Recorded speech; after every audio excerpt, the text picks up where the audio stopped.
আল্লাহ রাব্বুল আলামিন কোরআন শরীফের ভিতরে বলেছেন আশ-শামসু ইয়ামবাগি লাহা আন তুদরিকাল কামারা ওয়ালাল লাইলু সাবিকুন নাহার ওয়া কুল্লুন ফি ফালাকি ইয়াসবাহুন।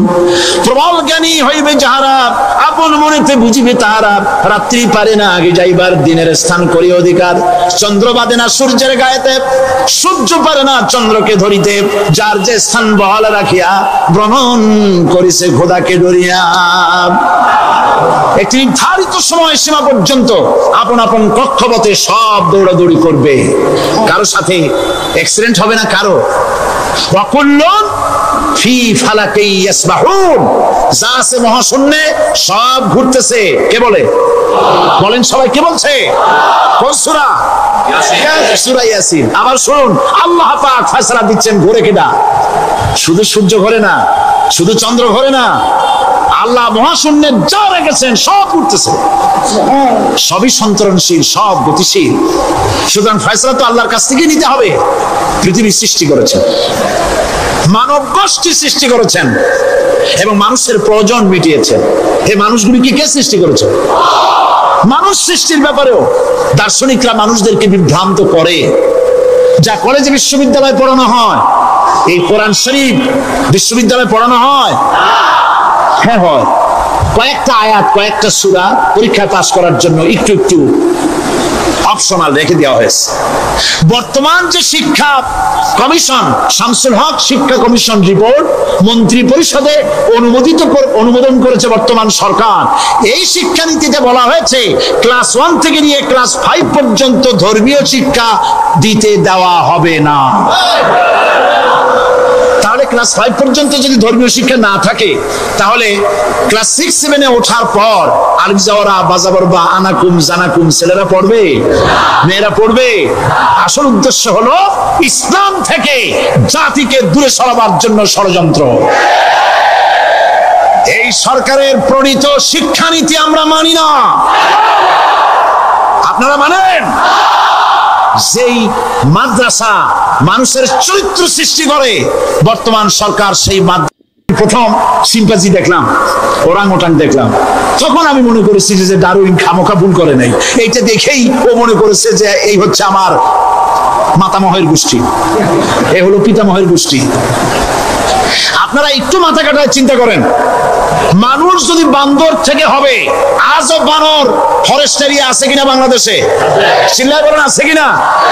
মানুষ যদি বান্দর থেকেই হবে, আপনারা কি কোনোদিন দেখেছেন যে একটা বান্দরের কোমর পর্যন্ত মানুষের মতো হয়ে সারছে? আর কিছুদিন গেলেই পুরো মানুষ হয়ে যাবে, গলা পর্যন্ত মানুষের মতো হয়ে গেছে, আর কদিন গেলেই মানুষ হয়ে যাবে। দেখছেন কখনো?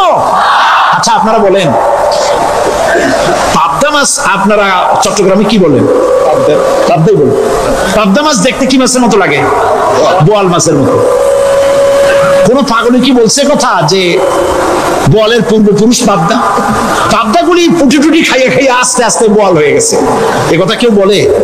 আচ্ছা, শোলের যে ছোট সাইজ, শোল মাছ, গজাল মাছ, এর যে ছোট্ট সাইজ ভর্তা করে খায়, শুকি বানায় খায়, ওগুলোর কি বলে? টাকি মাছ। এই টাকি মাছ দেখতে শোল মাছের মতো। কেউ পাগলকে আজ পর্যন্ত বলেছে যে শোল মাছের পূর্বপুরুষ টাকি, টাকিগুলা সার মার খাইয়া আস্তে আস্তে শোলে পরিণত হয়ে গেছে? কেউ বলেছে? বলো।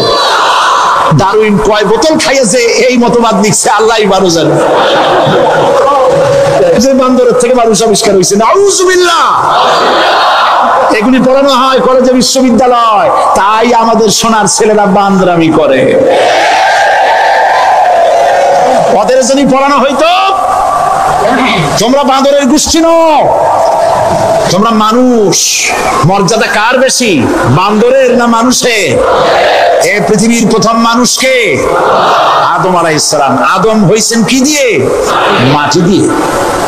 আল্লাহ রাব্বুল আলামিন যিনি মানুষ সৃষ্টি করেছেন, তিনি কোরআন শরীফের ভিতরে বলে দিয়েছেন। আমি প্রথমেই বলেছি, আপনারা লক্ষ্য করুন, এই কোরআন তাবিজের কিতাব নয়, এই কোরআন তদবিরের কিতাব নয়, ঝাড়ফুঁকের কিতাব নয়। কোরআন হলো পৃথিবীর মানুষের জন্য কোড অফ লাইফ, পূর্ণাঙ্গ জীবন বিধান। সবকিছু আল্লাহ পাক কোরআনের ভিতরে বলে দিয়েছেন, কোন জিনিস বাদ দেন নাই। আপনি আমি কেমনে সৃষ্টি হয়েছে আল্লাহ পাক কোরআনের ভিতরে বলেছেন, ইন্না খালাকনাকুম মিন তুরাবিন সুম্মা মিন নুতফাতিন সুম্মা মিন আলাকাতিন সুম্মা মিন মুদগা। নিষ্প্রাণ মাটি দিয়ে তোমাকে উৎপন্ন করা হয়েছে, নিষ্প্রাণ মাটি উপাদান দিয়ে তোমাকে তৈরি করা হলো। মায়ের পেটের ভিতরে এক ফোঁটা নাপাক পানি জমাট রক্তে পরিণত হয়ে গেল, জমাট রক্ত আস্তে করে গোশতপিণ্ড হলো, গোশতপিণ্ডকে সুন্দর করে সাজায়া হাড্ডি গুড্ডি বানায়া স্ট্রাকচার তৈরি করে তার উপরে ফাকাসাউনাল ইযামা লাহমা, চামড়া দিয়ে গোশত দিয়া সাজায়া সুন্দর করে বানালাম। আল্লাহর পরিচয় শুনুন, আল্লাহ আমার কেমন আল্লাহ। মায়ের পেটের ভিতরে সন্তান বানায়া এরপরে যখন রূহ দেওয়া হয়েছে, ক্ষুধা লেগেছে, খাবারের প্রয়োজন হয়েছে, আল্লাহ রাব্বুল আলামিন ওই কচি বান্দা মায়ের পেটে বসে কি খাবে সেজন্য তার মা চিন্তা করে নাই, বাবা চিন্তা করে নাই, সরকার চিন্তা করে নাই। আল্লাহ রাব্বুল আলামিন মায়ের মাসিক অসুখকে বন্ধ করে দিয়ে সন্তানের নাভির সাথে আর মায়ের নাভির সাথে তার লাগায়া, পাইপ লাগায়া মায়ের মাসিক অসুখের রক্তগুলি দিয়ে সন্তানকে বড় বানালেন। মুখ দিয়া এই রক্ত পান করালেন না, মুখটাকে পবিত্র রেখে দিলেন যাতে করে পৃথিবীতে আসার পর ওই মুখ দিয়া আল্লাহ রাব্বুল আলামিনের জিকির করতে পারো।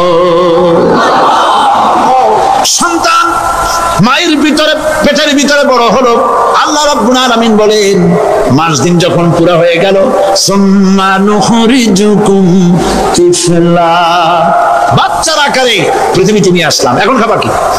পৃথিবীতে যখন বাচ্চা এলো তখন তার পেটের সাথে যে সংযোগ ছিল মায়ের নাভির সাথে আর সন্তানের নাভির সাথে, সেই সংযোগ তার আর কি থাকলো? কি করা হলো? কেটে দেওয়া হলো। লক্ষ্য করুন, খাবারের জন্য একটি মাত্র পাইপ আল্লাহ লাগাইছিলেন, পৃথিবীতে সন্তান আসার সঙ্গে সঙ্গে পাইপটা কেটে দেওয়া হলো। এবার কি খাবে? আল্লাহ রাব্বুল আলামিন মায়ের বুক থেকে সন্তানের জন্য এবার সিঙ্গেল সিগন্যাল, তার জন্য সিঙ্গেল কোন লাইন যেটা ছিল কেটে দিয়া মায়ের বুক থেকে সন্তানের জন্য ডাবল লাইন আল্লাহ চালু করে দিলেন। এমন দুধ বানাই দিলেন যা শুধু খাবার নয়, শুধু ফুড ভ্যালু নয়, এই দুধের ভিতরে ক্যালসিয়াম, এর মধ্যে ভিটামিন, এর মধ্যে আয়রন, এর মধ্যে মেডিসিন। দুনিয়ার এই সন্তান ছিল ফি কারারিন মাকিন, সুরক্ষিত জায়গার ভিতরে ছিল, কোনো পলিউশন সেখানে যেতে পারতো না, রোগের জার্ম সেখানে যেতে পারতো না। দুনিয়ায় এলো দূষিত আবহাওয়ার ভিতরে, এই সন্তানকে এখনই অ্যান্টিবায়োটিক খাওয়ালে পরে অসুবিধা হবে। আল্লাহ রাব্বুল আলামিন মায়ের দুধের ভিতরে ঔষধ দিয়া রোগের প্রতিষেধক বানায়া দিলেন। এ হলো আমার আল্লাহ। এ আমার কে? আল্লাহ। জোরে বলেন আল্লাহ। আল্লাহ আল্লাহ রাব্বুল আলামিন মায়ের দুধ দিয়ে সন্তানকে বড় করলেন আর শোনায় দিলেন, খবরদার এই মায়ের সাথে, এই বাপের সাথে নাফরমানি করবি না।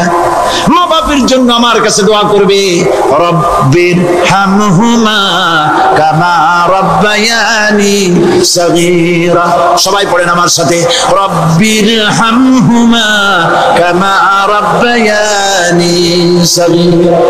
আল্লাহ পাক শিখাই দিলেন বান্দারে আমার কাছে দোয়া করায়, আল্লাহ আমার মা বাপ আমাকে ছোটবেলায় যেভাবে স্নেহের কোলে লালন পালন করেছে, এইভাবে আমার মা বাপ তোমার রহমতের কোলে লালন পালন করো। মনে থাকবে ভাইরা? বলে মনে থাকবে? প্রত্যেক নামাজের পরে মা বাবার জন্য দোয়া করবেন, বেঁচে থাকুক আর মরে যাক, দোয়া করবেনই। মনে থাকবে? রব্বির হামহুমা কামা রাব্বায়ানি সগীরা। আমার পরে রব্বির হামহুমা কামা রাব্বায়ানি সগীরা।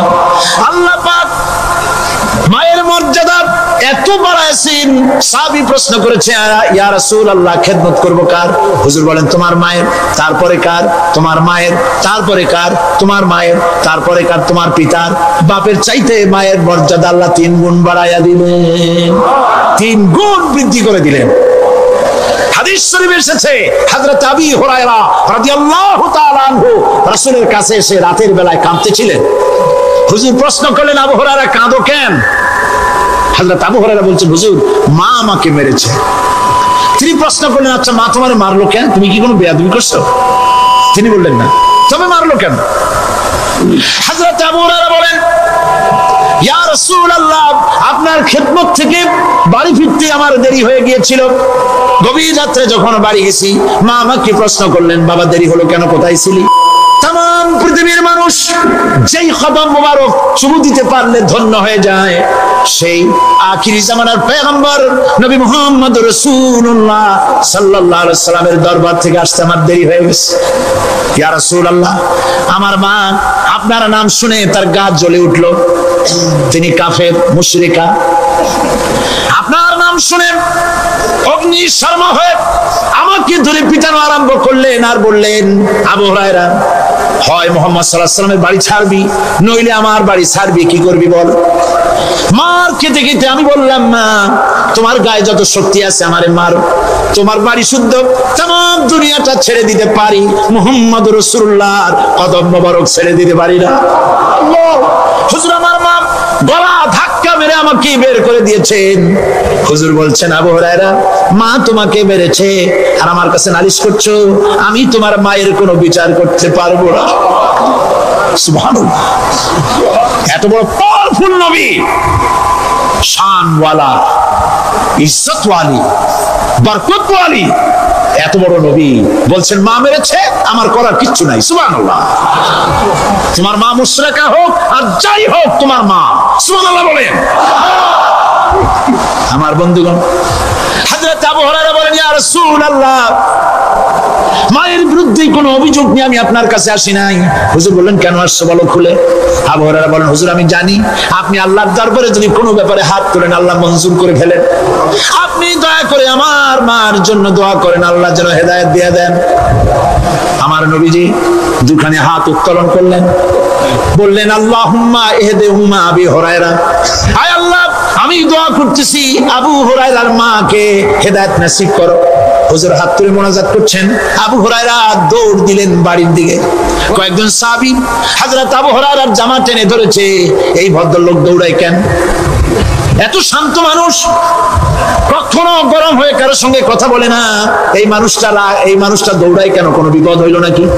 জামা টেনে ধরে বলে, আবু হুরায়রা দৌড়াও কেন?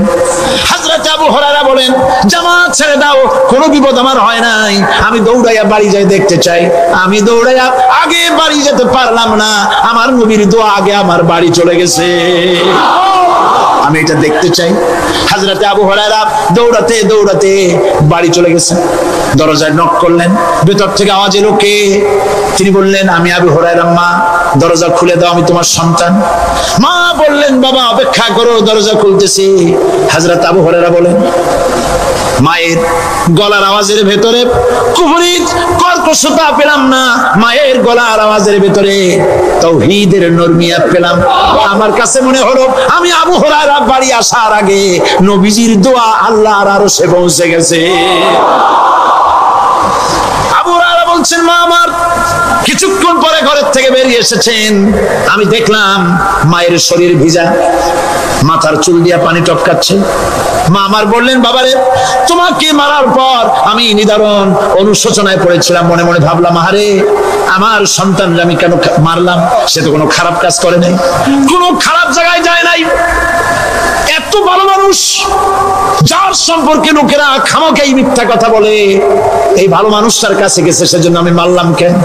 বাবা গো, আমি আমার ভুল বুঝতে পেরেছি, জীবনের ভুলও ধরা পড়েছে, আমাকে জলদি করে নিয়ে চলো বিশ্ব নবীর দরবারে। হযরত আবু হুরায়রা মা রাসূলুল্লাহর খেদমতে এসে ঘোষণা করলেন, আশহাদু আল্লা ইলাহা ইল্লাল্লাহু ওয়াহদাহু লা শারীকা লাহু ওয়া আশহাদু আন্না মুহাম্মাদান আবদুহু ওয়া রাসূলুহু। আমার ভাইরা, আল্লাহ রাব্বুল আলামিন মানুষ সৃষ্টি করে পৃথিবীতে পাঠিয়ে দিলেন, খাবারের ইন্তজাম করলেন। এগুলি সব আল্লাহর পরিচয়। আল্লাহরে চেনার জন্য বড় বড় কিতাব ঘাটা লাগে না, কিসমতে যদি থাকে দুই একটা দৃষ্টান্ত যথেষ্ট হয়ে যায়। সুবহানাল্লাহ, সুবহানাল্লাহ, দুই একটা দৃষ্টান্ত যথেষ্ট। আল্লাহ পাক সমস্ত সৃষ্টি জগৎকে তৈরি করলেন, সৃষ্টি করলেন, আর তাদের খাদ্যের ব্যবস্থা করলেন। কে করেছেন খাদ্যের ব্যবস্থা? খাদ্য দেন আল্লাহ। কিন্তু অহংকারী যারা, তারা বলে দেশের বাম্পার ফলনের জন্য সমস্ত কৃতিত্ব সরকারের। বলেন আস্তাগফিরুল্লাহ, বলেন নাউজুবিল্লাহ। এদের একজন বলছিল 3 বছর কিছু দিবার পারুম না। লোকেরা কয় আমরা না খাইয়ে থাকুম, আল্লাহ কয় আমিও দেহুম। কদ্দুর পারো না খাইয়ে থাকতে। ফসল কে দেন? জোরে বলেন কে দেন? বাম্পার ফসলের ফলনের দাবি সরকার করতে পারে না, এটা কুফরি, এটা শিরক। জমিনের ফসল কে দেন? আকাশের বৃষ্টি কার? পানি কার? সার কার? সব আল্লাহ পাক। আল্লাহ পাক কোরআন শরীফে বলেছেন, লা ইন শাকারতুম লাযীদান্নাকুম ওয়া লা ইন কাফারতুম ইন্না আযাবী লাশাদীদ। আমার নিয়ামতের শুকর যদি আদায় করো বাড়ায় দেব, আর যদি কৃতজ্ঞ হও, শুকরিয়া আদায় না করো, মস্ত বড় শাস্তি দেব। ফসল দেই আমি, আর শুকরিয়া আদায় করো তোমার বাজানে। ঠিক কি না? শুকরিয়া আদায় করে কার? বাজানে। লোকের, একটি মানুষের যেই প্রশংসা এই সরকার করলো, বিগত 4.5 বছর ধরে একটা মানুষের যত জিকির করলো, প্রশংসা করলো, ছবিটা নাইলো। যদি এতটা জিকির, এতটা স্মরণ আল্লাহ রাব্বুল আলামিনের করতো, ওদের জন্য আল্লাহর জান্নাতের দরজা খোলা হয়ে যেত। প্রশংসা করবে কার? চিল্লায় বলুন। আল্লাহ পাকের প্রশংসা করবে। খেতে দেওয়ার মালিক তিনি। আল্লাহ পাক বলছেন, আল্লাহকে, তার পরিচয় আল্লাহ তুলে ধরেছেন, ওয়া মা মিন দাব্বাতিন ফিল আরদি ইল্লা আলাল্লাহি রিজকুহা।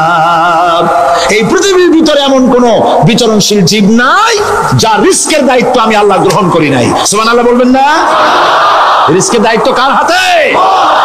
আচ্ছা দেখুন তো, পৃথিবীর সমস্ত সরকারের কাছে বিভিন্ন মন্ত্রণালয় আছে না? খাদ্য মন্ত্রণালয় বলে কোন মন্ত্রণালয় আছে কিনা? আছে। খালি কয় খামু আর খামু। খাদ্য মন্ত্রণালয় আছে, থাকার পরেও মানুষ না খাইয়া মরে। ঠিক কিনা? এবার একটু তাকান তো, জ্ঞানের চক্ষু দিয়া তাকান। ফরেস্ট এরিয়া, বাঘ আছে কিনা? নাই। সিংহ আছে কিনা? গন্ডার আছে কিনা? হাতি আছে কিনা? বিশাল বিশাল প্রাণী আছে কিনা? জঙ্গলে ছোট্ট প্রাণী থেকে, পোকা থেকে শুরু করে গন্ডার পর্যন্ত, টুনটুনি পাখি দিয়ে শুরু করে ঈগল পাখি পর্যন্ত, নদীর ভিতরে ছোট্ট চুনো পুঁটি থেকে শুরু করে তিমি মাছ পর্যন্ত। প্রাণী তত্ত্ববিদরা বলেছেন, সমুদ্রের ভিতরে এমন এমন বড় বড় তিমি আছে যে একটা তিমির ওজন 5000 টন পর্যন্ত হয়ে যায়। 5000 টন তিমিটার ওজন। এর যখন বাচ্চা হয়, তখন বাচ্চার দৈনিক দুধ লাগে 50 থেকে 60 মণ পর্যন্ত। কে ব্যবস্থা করে? রুহান মান ফেরেশতা। তো ওর মা যেমন, বাচ্চা তো সেরকম হবে। ঠিক কিনা? কে দেয় খাবার? এবার দেখেন তো, আপনার দেশের এই জঙ্গলে কত হাতি আছে। হাতিরা মিছিল করে আসছে যে আল্লাহ আমাদের এখন আর খাইতে যেতে দিতে পারে না, বাংলাদেশের গভর্নমেন্ট কিছু দাও। আসছে না, খাইয়া ক্ষুধার জ্বালায় হাতি মরেছে, বাঘ মরেছে, সিংহ মরেছে। এর কোনো দৃষ্টান্ত আছে? ক্ষুধার জ্বালায় আকাশের উড়ন্ত পাখিরা ছটফট করে মারা গেছে, দৃষ্টান্ত আছে? নদীর মাছেরা ক্ষুধার জ্বালায় ভেসে উঠেছে, না খাইয়া মরে গেছে, দৃষ্টান্ত আছে?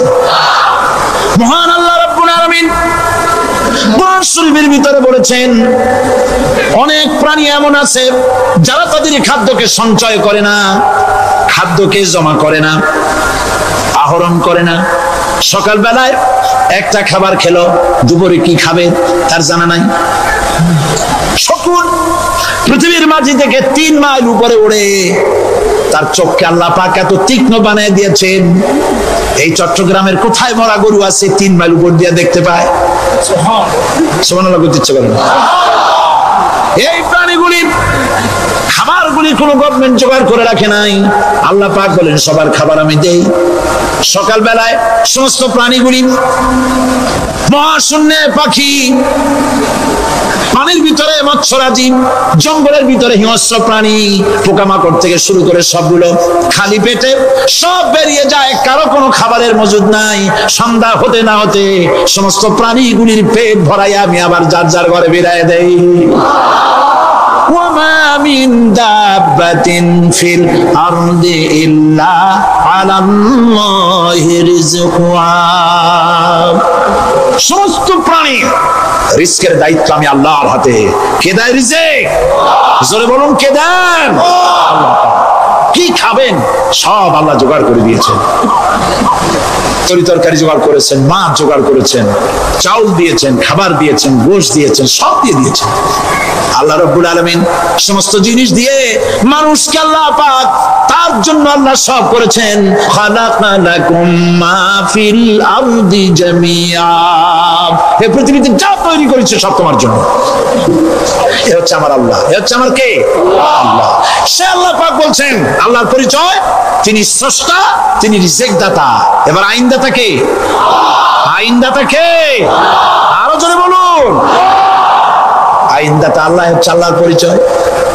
ইনিল হুকমু ইল্লা লিল্লাহ আলা লাহুল খালকু ওয়াল আমর। সৃষ্টি যার, আইন চলবে তার। আমার দেশে আল্লাহর আইন চলছে? আমাদের দেশের কল কারখানা, ক্ষেত খামার, অফিস আদালত আল্লাহর আইন অনুযায়ী চলে? চলে না। বরং আল্লাহর আইনকে মুছে ফেলার জন্য, নিজেদের আইন সৃষ্টি করার জন্য প্রচেষ্টা চালানো হচ্ছে। আল্লাহর আইন মানুষের জন্য সব থেকে বেশি উপযোগী, কারণ সৃষ্টি করেছেন কে? বলেন কে করেছেন? আল্লাহ। প্রত্যেকটি মেশিন আপনি যা কিনবেন, রেডিও হোক, টিভি হোক, যে কোনো যন্ত্র হোক, গাড়ি হোক, তার সাথে একটা লিটারেচার, একটা বই তার সঙ্গে দিয়ে দেওয়া হয়।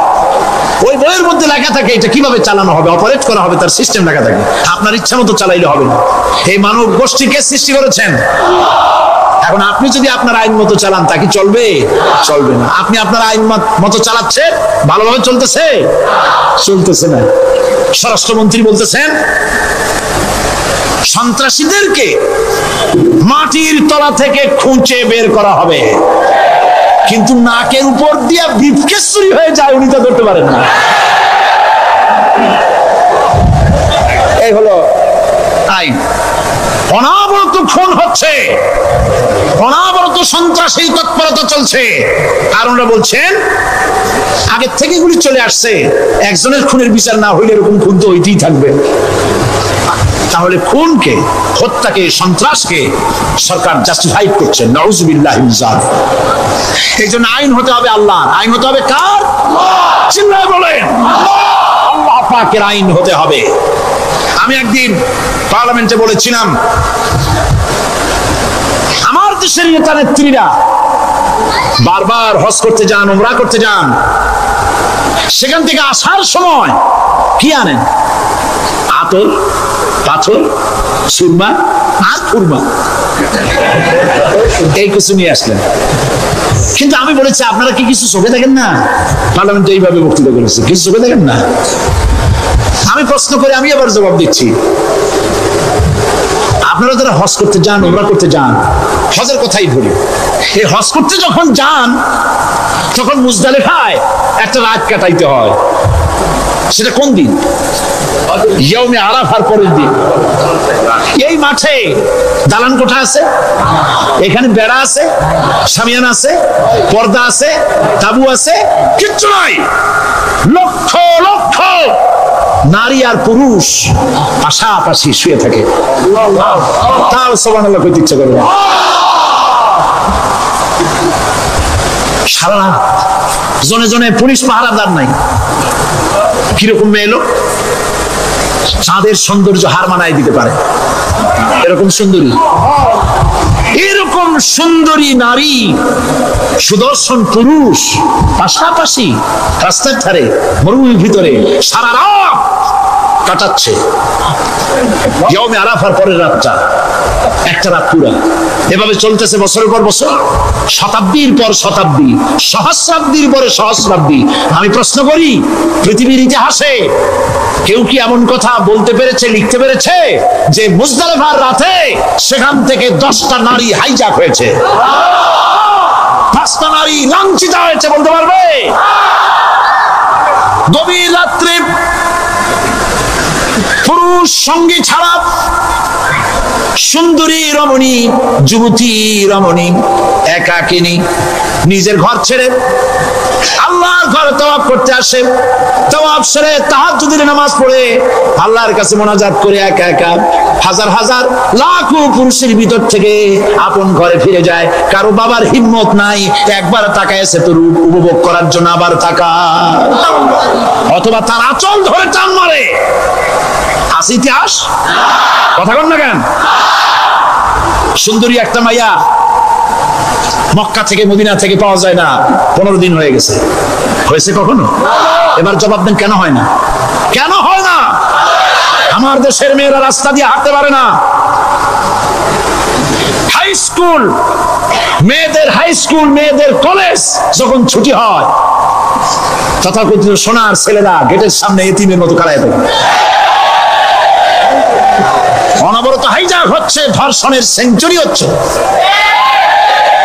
আর ওখানে হয় না কেন? ওখানে হয় না এই কারণে, এই কোরআনের আইন আল্লাহ রাব্বুল আলামিন যে আইন দিয়েছেন, ওখানে আইন বলবৎ আছে। আছে নাকি? আছে কিনা? কোন পুরুষ কোন নারীকে ধর্ষণ করেছে যদি প্রমাণিত হয়, সে যদি ফাহাদের ছেলে হয় আর ফাহাদের মেয়ে হয়, কোরআনের শাস্তি হলো পাথর মেরে উড়াইয়া দাও। তাকে জানিয়ে দেওয়া হবে রেডিও টিভির মাধ্যমে, জিনাকারের ব্যভিচারীর শাস্তি হবে। চতুর্দিকে হাজার লোকেরা দাঁড়াবে, হাতে পাথর নিয়ে পাথর মেরে তাকে তার গোশত হাড্ডি বাতাসের সাথে উড়ায় দেবে। একজন মানুষ আর একজন মানুষকে খুন করলো, এই আসামি ধরা পড়ে গেল, কোরআনের শাস্তি হলো যখন ধরা পড়বে প্রমাণিত হবে যেমন ভাবে হত্যা করেছে পরেও হত্যা করো। এই দৃশ্য, এই আইন যদি বাংলাদেশে যদি এই আইন চালু হয়ে যেত, খুনের আসামি ধরা পড়েছে জেনার আসামি, প্রকাশ্য ময়দানে এলো, সাক্ষী প্রমাণে কোর্টে প্রমাণিত হলো সত্যি সে খুনি। এই বিশাল আউটার স্টেডিয়ামের মাঝখানে খুনিকে দাঁড় করাও, চতুর্দিকে হাজারো লাখো মানুষ থাকুক, রেডিও টিভির ক্যামেরা কার্যকর হবে, পত্র পত্রিকার সাংবাদিকরা আসবে, তরবারির আঘাতে খুনির কল্লাটা উড়ায় দাও, দেহটা নিঃসার হয়ে জমিনে পড়ে যাবে। এই দৃশ্য যারা দেখবে সচক্ষে, রেডিওতে, পত্র পত্রিকায়, আর 1 বছরের ভেতরে খুন করার হিম্মত কারো কলিজা উঠবে? জিনাকারের পাথর মেরে উড়িয়ে দেওয়ার শাস্তি যদি চোখে কেউ দেখে, জিনা করার পুলক আর জাগবে? এটা নাম আল্লাহর আইন। এই আইন কার? এই আইন যতদিন পর্যন্ত বাংলার মানুষের, মুসলমানদের উপরে কার্যকরী না হচ্ছে, এই দেশে কার্যকরী না হবে, ততদিন পর্যন্ত হত্যা, ধর্ষণ, খুন বন্ধ হবে না। বন্ধ হবে। সুতরাং এই আইন হচ্ছে কার? আরো জোরে বলে, আল্লাহ রাব্বুল আলামিন। মহান আল্লাহ রাব্বুল আলামিনের এই আইন অনুযায়ী যদি দেশ চলে, মানুষ শান্তি পাবে, চুরি বন্ধ হবে, ডাকাতি বন্ধ হবে, জেনা বন্ধ হবে, হত্যা ধর্ষণ বন্ধ হয়ে যাবে। নবীজি এমন একটি আইন চালু করে দিয়ে, কোরআনের বিধান চালু করে দিয়ে এমন একটা সমাজ চালু করেছিলেন, যে সমাজ সম্পর্কে হুজুর নিজে বলেছেন, খায়রুল কুরুনে কারনি, সর্বশ্রেষ্ঠ যুগ হলো কার যুগ? আমার যুগ। সুবহানাল্লাহ বলেন। রাসূলের যুগ হলো সর্বশ্রেষ্ঠ যুগ। সেই কোরআন, সেই হাদিস আজও আছে না নাই? বলেন জোরে, আজও আছে না নাই? সেই কোরআন এবং সুন্নাহ দিয়ে দেশ শাসন হোক, এটা কি আমরা চাই? কারা কারা চাই? দু হাত উঁচু করে রাখা।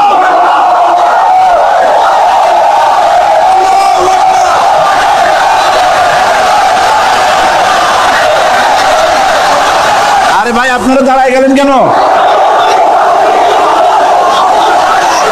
বসেন বসেন। আমি তো একটা স্লোগান দিতে বললাম। হাত দেখতে চাইছি আমি, মাথা দেখতে চাই নাই।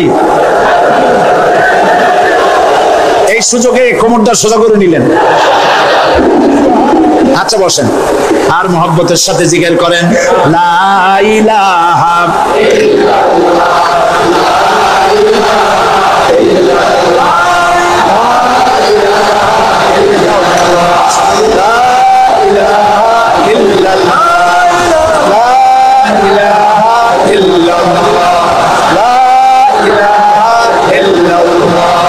জোরে সরে সবাই জিকির করেন, লা ইলাহা ইল্লাল্লাহ, লা ইলাহা ইল্লাল্লাহ, লা ইলাহা লা ইলাহা ইল্লাল্লাহ মুহাম্মাদুর রাসূলুল্লাহ।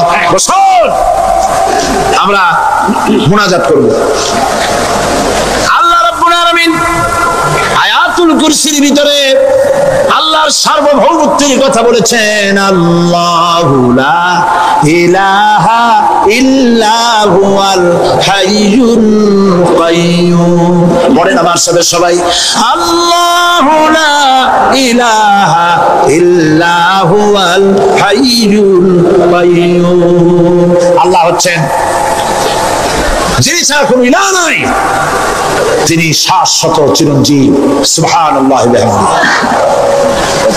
আগামীকাল এর বাকি অংশ আমি আপনাদের সামনে আলোচনা করব ইনশাআল্লাহ। জোরে বলেন ইনশাআল্লাহ। দাঁড়ানো বাইরে বসেন। আপনাদের পাশে যারা দাঁড়িয়েছেন অনুরোধ করে বসায় দেন। বলেন যে আর 5 মিনিট বসেন, আল্লাহর রাস্তায় হাঁটেন না। হ্যাঁ বলেন, বলেন আপনারা যে আল্লাহর রাস্তায় হাঁটেন না, বসেন, সবাই বসেন। এত বড় মাহফিলের মুনাজাত, সুবহানাল্লাহ বলেন। চট্টগ্রামের ইতিহাসের শ্রেষ্ঠ মাহফিল, চিল্লায় বলেন সুবহানাল্লাহ। গোটা বিশ্বের কোরআনের শ্রেষ্ঠ মাহফিল, বলেন সুবহানাল্লাহ। যারা বলেন আলহামদুলিল্লাহ।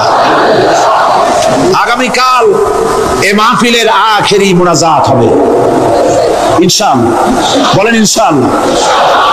আমি আন্তরিকভাবে দুঃখিত, প্রতি বছর আমার মা বোনদের জন্য, চট্টগ্রামবাসী আমার মা বোনদের জন্য আলাদাভাবে তাদের প্রশ্নের উত্তর দেই এবং তাদের সামনে কোরআন হাদিসের কথা আলাদাভাবে বলি। এবছর দিন কম হয়ে গেল বলে মহিলারা, মা বোনেরা বঞ্চিত হয়ে গেলেন। শিশু কিশোরদের জন্য আলাদাভাবে সমাবেশ করা হয়, তাও বঞ্চিত হয়ে গেল।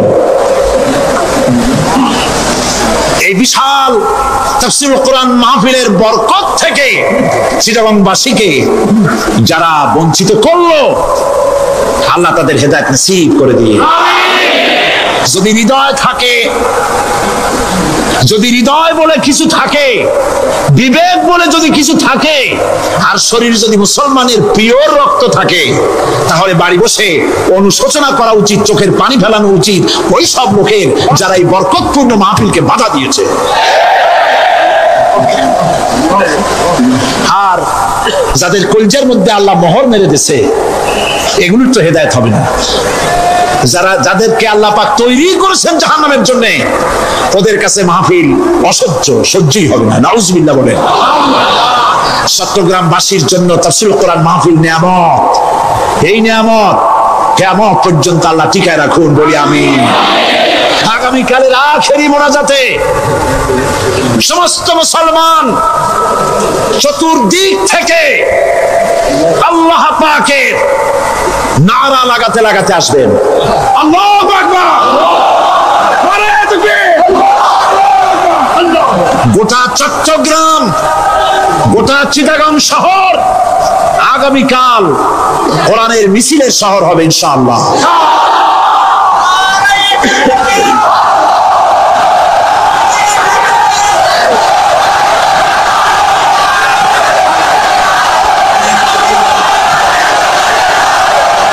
সকল ধন এবং সম্পদের মূল মালিক হচ্ছেন আল্লাহ পাক। সমস্ত ধন সম্পদের মালিক কে? আল্লাহ সুবহানাহু ওয়া তাআলা। কোরআনে কারীম বলছে, লিল্লাহি মা ফিস সামাওয়াতি ওয়া মা ফিল আরদ। আকাশ এবং জমিনের ভিতরে যা কিছু আছে সব কিছুর মালিকানা কার? জোরে বলেন কার? আল্লাহ রাব্বুল আলামিন হচ্ছেন এর একচ্ছত্র মালিক। সুতরাং বান্দাদের কাছে কিছুদিনের জন্য এগুলিকে আমানত রাখা হয়েছে। আমাদের ঘর আছে, বাড়ি আছে, ব্যবসা আছে, বাণিজ্য আছে, জায়গা আছে, জমিন আছে, গরু আছে, বাছুর আছে, এই সবগুলি কিছুদিনের জন্য আমাদের কাছে কি রাখা হয়েছে? আমানত। আমানতের মাল আপনি আপনার ইচ্ছা মতো খরচ করতে পারবেন না। আমানতের মাল কি ইচ্ছা মতো খরচ করা যায়? যায় না। আমানতের মালকে খরচ করতে হলে মূল মালিকের ইচ্ছা অনুযায়ী খরচ করতে হবে। মূল মালিককে আল্লাহ রাব্বুল আলামিন বলছেন, ইন্নাল্লাহা ইশতারা মিনাল মুমিনিনা আনফুসাহুম ওয়া আমওয়ালাহুম বিআন্না লাহুমুল জান্নাহ। আমি আমার মুমিনের জান এবং মালকে খরিদ করে নিয়েছি, বিনিময় জান্নাত দিয়ে দিয়েছি। তোমার কাছে যে জান আছে, মাল আছে, এটা তোমার নয়, এটা আমার আমানত তোমার কাছে। সুতরাং এই আমানত খরচ করতে হবে মূল মালিকের ইচ্ছা অনুযায়ী। সমাজের এক শ্রেণীর লোক প্রচুর বিত্তের মালিক হবে, সমাজের এক শ্রেণীর লোক প্রচুর বিত্ত এবং সম্পদের মালিক হয়ে ভোগ বিলাসের আনন্দের স্রোতে ভেসে যেতে থাকবে, নিজেকে ভাসিয়ে দেবে। আর এক শ্রেণীর লোক অনাহারে অর্ধাহারে কষ্ট করবে। এ বিধান ইসলামের নয়। কেউ থাকবে 10 তলায় আর কেউ থাকবে গাছতলায়, কেউ খাবে পোলাও, কোরমা, বিরিয়ানি, আর কারো কিসমতে মরিচ পোলাও হবে না। এ বিধান আল্লাহর নয়।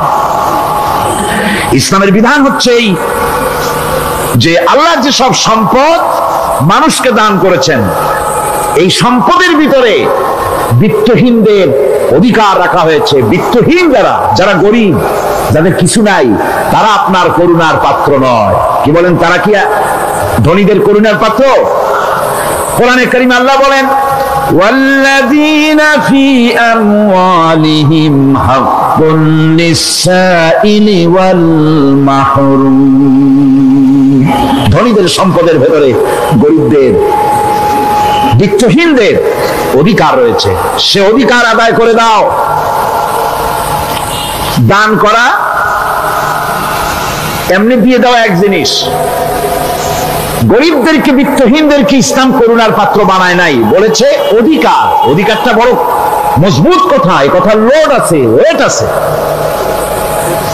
আপনার আমার সম্পদের, অর্থাৎ যাদের বিত্ত আছে, বিত্ত সম্পদওয়ালা সম্পদশালী লোকেদের সম্পদের ভেতরে গরিবদের অধিকার রয়ে গেছে। সে অধিকার আদায় করতে হবে।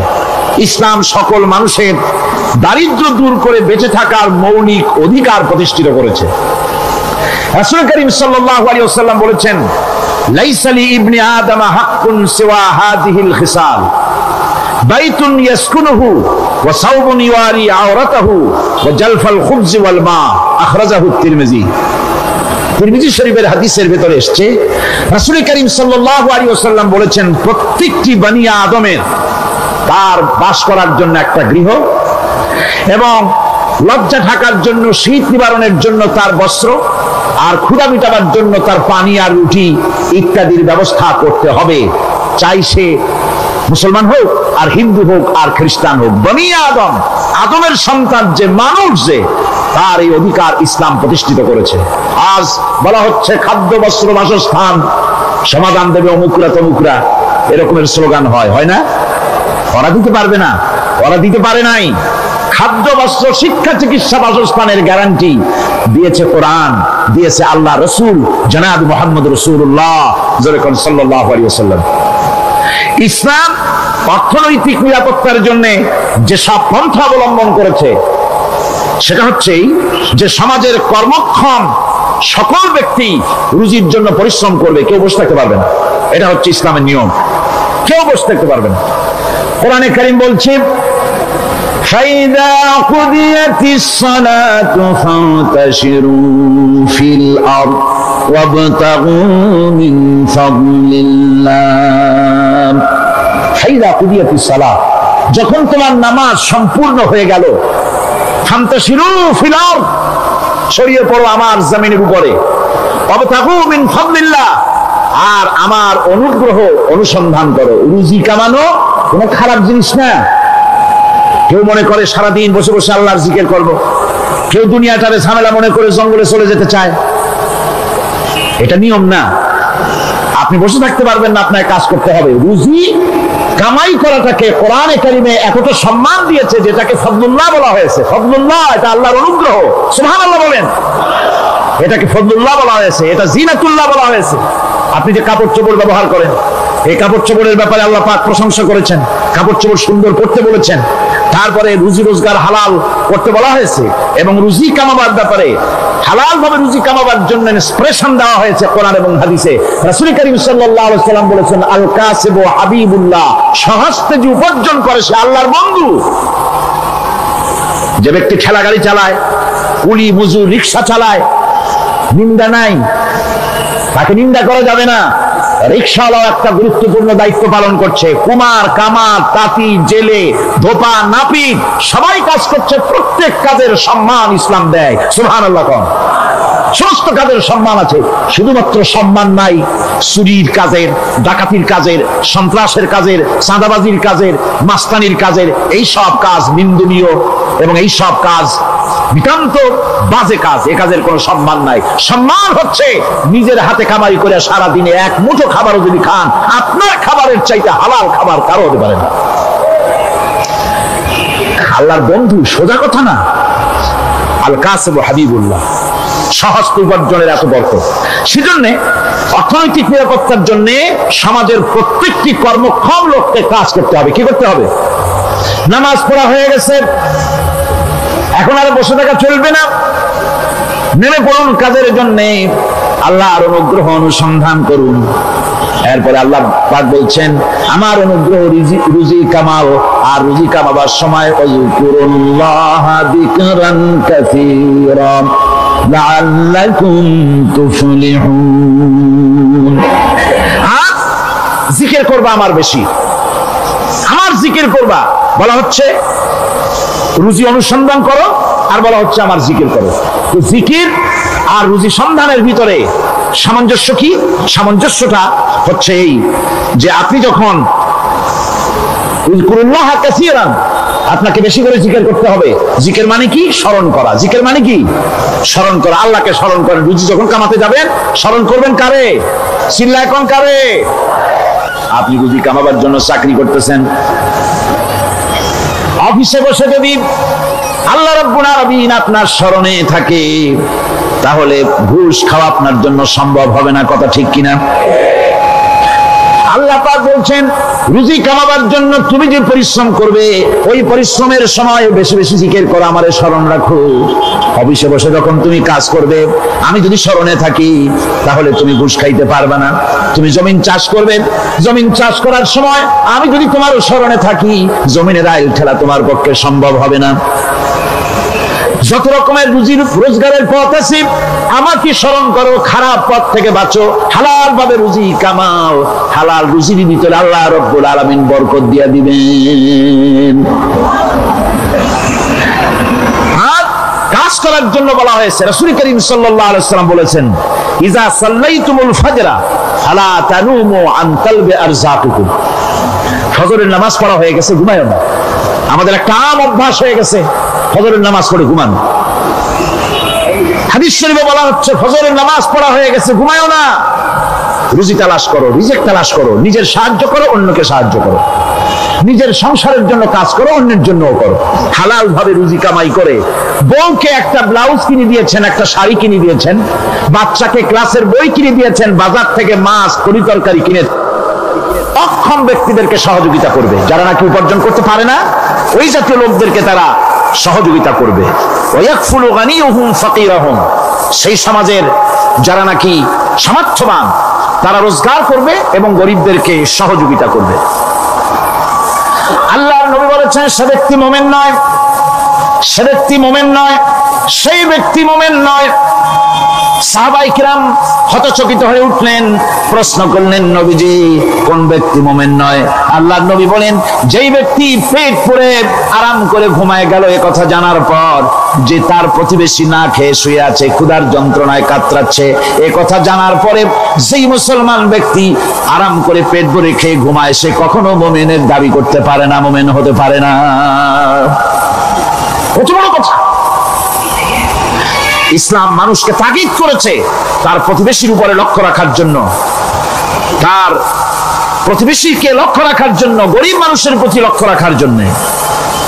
রাসূল করিম সাল্লাল্লাহু আলাইহি ওয়াসাল্লাম বলছেন, আইয়ু রাজুলিন মাতা দিয়ান বাইনা আগনিয়ায়ে ফাকাদ বারিয়াত মিনহুম জিম্মাতুল্লাহি ওয়া রাসূলুহু। আল্লাহর নবী বলেন, কোন ধনী ব্যক্তিদের মাঝে কোন গরিব প্রতিবেশী যদি না খেয়ে মারা যায়, তাহলে ওই এলাকার বিত্তশালী লোকদের সাথে আল্লাহর সমস্ত সম্পর্ক, রাসূলের সব সম্পর্ক ছিন্ন হয়ে যায়। কে বলতে পেরেছে এত বড় কথা? মানুষের অর্থনৈতিক নিরাপত্তার জন্য কত বড় কথা বলেছে ইসলাম, বলেছে বিশ্বনবী জনাবে মুহাম্মদ রাসূলুল্লাহ সাল্লাল্লাহু আলাইহি ওয়াসাল্লাম। আল্লাহ রাব্বুল আলামিন বলেন, ধনীদের হাতেই যেন সম্পদগুলি পুঞ্জীভূত হয়ে না যায়, কাইলা ইয়াকুনা দুলাতাম বাইনাল আগনিয়াই মিনকুম, তোমাদের ধনীদের হাতে যেন সম্পদগুলি, সমাজের সম্পদগুলি যেন পুঞ্জীভূত না হয়, সেগুলি বরং ছড়িয়ে আস্তে করে যেন সমস্ত গরিব যেন সাধারণের কাছে যেতে পারে, সে ব্যবস্থা করতে হবে। যাকাত প্রদানের মাধ্যমে ধনীদের কাছ থেকে নিয়ে গরিবদেরকে দিয়ে দিতে হবে। আর বুখারী শরীফের সারা ফাথুল বারীতে হাফেজ ইবনে হাজার আসকালানী রাহিমাহুল্লাহ তিনি বলেছেন, যাকাত যদি ধনীরা না দেয়, যদি কেউ দিতে বাধা দেয়, ফামানিমতানা উখিযাত বিহি কাহরান, যদি যাকাত না দেয় জবরদস্তি করে যাকাত আদায় করে নিবে গভর্নমেন্ট। যাকাত দিতেই হবে। মুনকিরিনে যাকাত, যারা যাকাত দিতে অস্বীকার করেছিল, হযরত সিদ্দিক আকবর, হযরত আবু বকর সিদ্দিক রাদিয়াল্লাহু তাআলা আনহু, তিনি তাদের সম্পর্কে বলেছিলেন, ওয়াল্লাহি লাউ কাতিলান্না মান ফাররাকা বাইনাস সালাতি ওয়াজ যাকাত, অবশ্যই আমি ওই সম্প্রদায়ের লোকের বিরুদ্ধে যুদ্ধ ঘোষণা করব যারা নামাজ আর যাকাতের মধ্যে পার্থক্য সূচিত করবে, যারা নামাজ তো পড়বে কিন্তু যাকাত দিবে না সরকারের কাছে, যাকাত আদায় করবে না, তাদের বিরুদ্ধে যুদ্ধ ঘোষণা করব। ইসলামী সরকার যদি প্রতিষ্ঠিত হয় তাহলে এই যাকাত আদায় করা হবে। যাকাত কেউ নিয়ে বসে থাকতে পারবে না, যাকাত আদায় করা হবে। আমাদের দেশে নিয়ম মাফিক যদি যাকাত আদায় করা হতো, এই দেশ যদি ইসলামী গভর্নমেন্ট হতো, আল্লাহ যেন দয়া করে দেন, কন্যা আমিন। আল্লাহ পাক যদি দয়া করে দেশটার ইসলামী রাষ্ট্র বানায় দেন, তাহলে যাকাত তো আদায় করে নেওয়া হবে, যাকাত দিতে আপনি বাধ্য, গরিব মানুষ থাকবে না। এখনো বাংলাদেশের নিয়ম মাফিক যদি যাকাত আদায় করা হয়, নিয়ম মাফিক মানে সোনার যাকাত, রূপার যাকাত, নগদ ক্যাশের যাকাত, ফসলের ওষুধ, সঠিকভাবে যদি আদায় করা হয়, তো একেবারে কম করে হলেও 1000 কোটি টাকা যাকাতের টাকা কালেকশন হতে পারে।